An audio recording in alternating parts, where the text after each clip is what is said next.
بانغولا أرضية ميدان ممتازة جدا، وأنا قلت في تعليقي على المباراة الثانية أمام كينيا أرضية ميدان ملعب نيايو هي الأفضل في هذا الشأن. إذا هذه تشكيلة واختيارات طارق السكتي، واليوم 4 تغييرات تحدث في التشكيل الأساسي مقارنة مع المباراة الأولى والثانية. الغياب المؤثر والأبرز أيوب مولوع الذي تعرض للإصابة في اللقاء الأولى، وممكن الكرة الأولى وممكن التسديدة الأولى. عماد الرياحي لا زالت مغربية مهمة، الضغط من البدايات مهمة، الضغط من البدايات في سقوط. نعم، الحكم السنغالي سيوقف اللعب طبيعي جدا في لاعبين على الأرض. بالسلامة إن شاء الله عماد الرياحي. اليوم توظيف في الجهة اليسرى من أهم نصل 3 مباريات زائد مباراة لكينيا ولأنغولا في انتظار طبعا نتيجة اللقاء الثالث للمغرب. الRDC عنده مباراتين 3 نقاط، وزامبيا المنتخب الوحيد تجاه خالد أورخان. لا زالت يا عماد الرياحي ماذا سيفعل؟ يدخل لمنطقة الجزاء، فيها كرة مغربية الآن بحل من الحلول، لكن لا يجب أن نرتكز فقط على حل العرضيات. هذه كرة لعماد يحاول يرفع كرة بينما انطلاقة هنا الجهة اليمنى. بولاكسوت هل يراوغ مراوغة ممتازة؟ بولاكسوت لعبة ديال الركنية بالراس، والهدف يضيع مرة أخرى. هدف كان قريبين جدا من التسجيل. ربيع حريمات بعد الوادي ضاع الهدف، لكن قريب يا طارق، هدف قريب، ضغط قوي جدا يفرضه المنتخب المغربي الآن. عماد الرياحي سيرفع في القائم الثاني، والرأسية ممكن، لا زالت ميمري، اضرب سدد.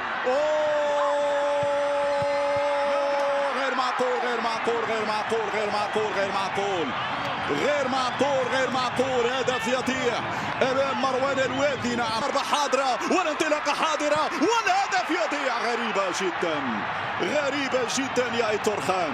هذه في الشباك يا ايتور خان. وحسرة طارق على ضياع فرصة ذهبية. ضيعنا 3 فرص في أقل من 5 دقائق. هذه لعدم يرفع كرة بالراسية بعد ذلك بعيدة. عبد الحق عسال صاحب الضربة الراسية، لاعب فريق الناظر بركاني على الصورة. إعادة مجددا تحضير في القائم الثاني. الارتقاء الكرة بعيدة عندنا، والتسديد المتابعة الكرة الثانية وحارس المرمى موانسا في وسط المرمى يتصدى للكرة. ممتاز المتابعة الكرة الثانية. هذه تسديدة خالد ايتور خان، إما على اليمين أو اليسار يا خالد. هذه كرة أنس يمشي لي بولاكسوت، يطلب اللاعب أنس والركنية، والكرة هنا للأول، كرة الأول تضيع. اليوم يعجبني التحرك بالنسبة للاعبين، اليوم في إصرار أكثر، في رغبة أكثر، في بريسينج أعلى، في ريتم أعلى، في تنويع. هذا عماد الرياحي. الكرة كانت قوية جدا إلى ضربة مرمى.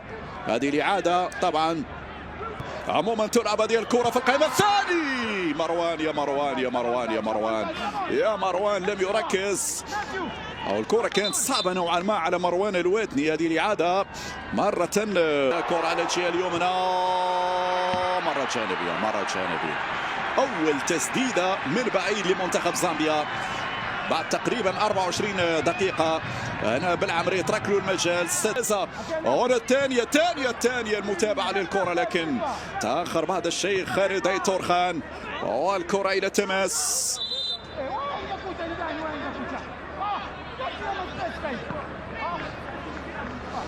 في سقوط في هجمة مرتدة خالد ايتور خان لا يمر التدخل في اللقطة الماضية. تماس ايتور خان لم يكن متسلل. بالعمري يرفع كرة مقوصة بعد ذلك، والمدافع تشونغو يخرجها.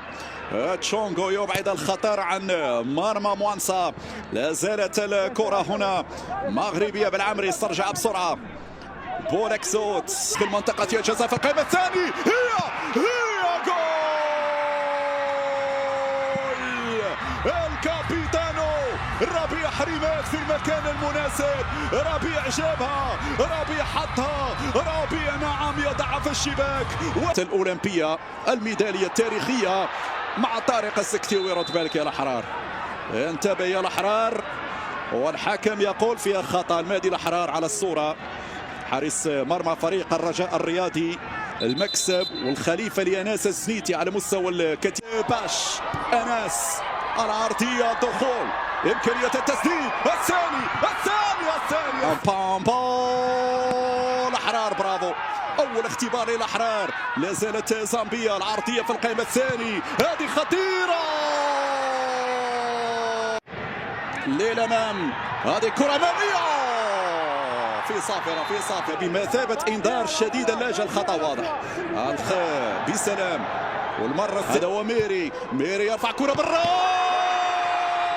والهدف الثاني يا أسامة يا المنيوي. أسامة الراسية مركزة جابها في الشباك، 2-0. الثاني يقربنا من الانتصار. عرضية يا سلام، عرضية على المقاس وبالراس حطها في الشباك، الهدف. زامبيا تقلص الفارق في هذه اللحظات. ردة فعل زامبيا كانت سريعة جدا،